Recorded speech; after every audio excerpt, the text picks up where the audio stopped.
ভালো আছেন আপনি? হ্যাঁ, এখন আমি ভালো। ভালো আছেন না? কি সমস্যা ছিল বলেন তো একটু। মেরুদণ্ডের সমস্যা। মেরুদণ্ডের সমস্যা ছিল? আপনি জানেন কি অসুবিধা ছিল? হ্যাঁ, ওনার স্পাইনাল কর্ডের মেরুদণ্ডের সমস্যা ছিল L4 L5 এ। প্রস্রাব আটকে গেল কবে থেকে? 2 মাস আগে আটকা গেছে ওনার হঠাৎ প্রস্রাব। করে? হ্যাঁ, হঠাৎ করে আটকা গেছে।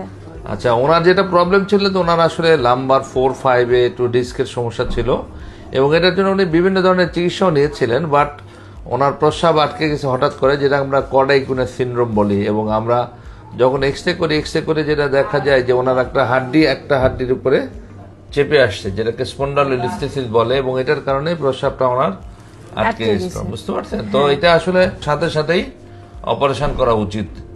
তাতে করলে অপারেশন যদি আর্লিয়ার করা যেত তাহলে হয়তো ওনার এই সমস্যাটা ভালো হয়ে যেত, অথবা আগেই যদি রোগটা ধরা যেত তাহলে ভালো হয়ে যেত। রোগটা আমরা ধরতে পারিনি।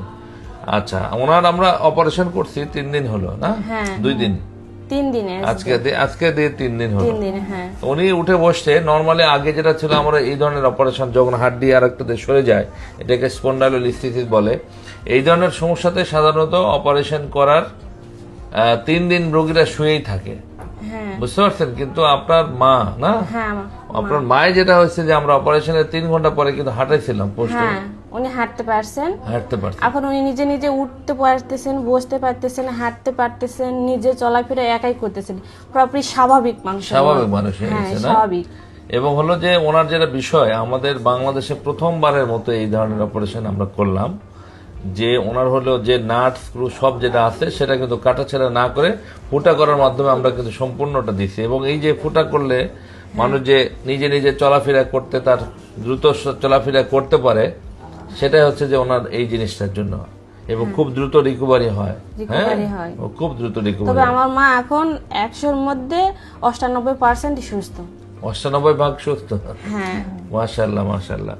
তো যাই হোক, ব্যথাও খুব একটা ফিল করতে পারতেছেন না, সামান্য একটু বুঝতে পারতেছেন যে ওখানে একটু ব্যথা অনুভব হচ্ছে, অল্প অল্প অল্প অল্প একটু। বাসা কোথায় আপনাদের? মাতাজি হাট। আমরা খুঁজে পাইলেন কিভাবে? আমাদের ওখান থেকে আরো কিছু রোগী আপনার কাছে আসছিল, আমাদের পাশের গ্রামের। ওনারা আপনার কাছ থেকে ট্রিটমেন্ট নিয়ে ওনারা সুস্থ হয়েছেন। জয়পুরহাটে না? হ্যাঁ, জয়পুরহাটে।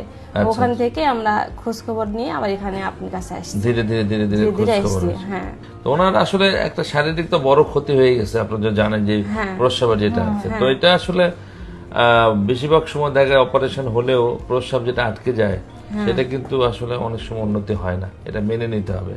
হ্যাঁ, তারপরও আমরা ইউরোলজি ডাক্তার যারা আছে তাদের সাথে একটু কথা বলবো। উনি আসবে, কথা বলে আমি একটা ফোনে কথা বলছি, দিয়ে দিব, ব্যবস্থা হয়ে যাবে ইনশাল্লাহ। উনি এসে আপনাকে কিভাবে প্রস্রাবটা যেন নিয়ন্ত্রণে থাকে, প্রস্রাবে যেন ইনফেকশন না হয়, এই সব কিছু বুঝাই দিবে। ওনার প্রস্রাবের চাপ উনি বুঝতে পারে, এটা খুব ভালো বিষয়। আশা করা যায় উনি প্রস্রাব হয়তো ওনার কন্ট্রোল আসতে পারে, আমার বিশ্বাস আর কি। হ্যাঁ, ইনশাআল্লাহ। তা বাকিটা আল্লাহ ভরসা। ঠিক আছে? আচ্ছা, ওভারঅল আমাদের ম্যানেজমেন্টে খুশি তো নাকি? খুশি, খুব খুশি। খুশি? ওটা আমাকে করে দিলে আমি আরো খুশি। আরো খুশি? প্রস্রাবটা ঠিক হলে আরো খুশি? আচ্ছা, ইনশাআল্লাহ আমরা চেষ্টা করবো বাবা। ঠিক আছে, ভালো থাকবেন। আচ্ছা, আসসালামু আলাইকুম। ওয়ালাইকুম আসসালাম। ওখানে যাই দেখা করবো।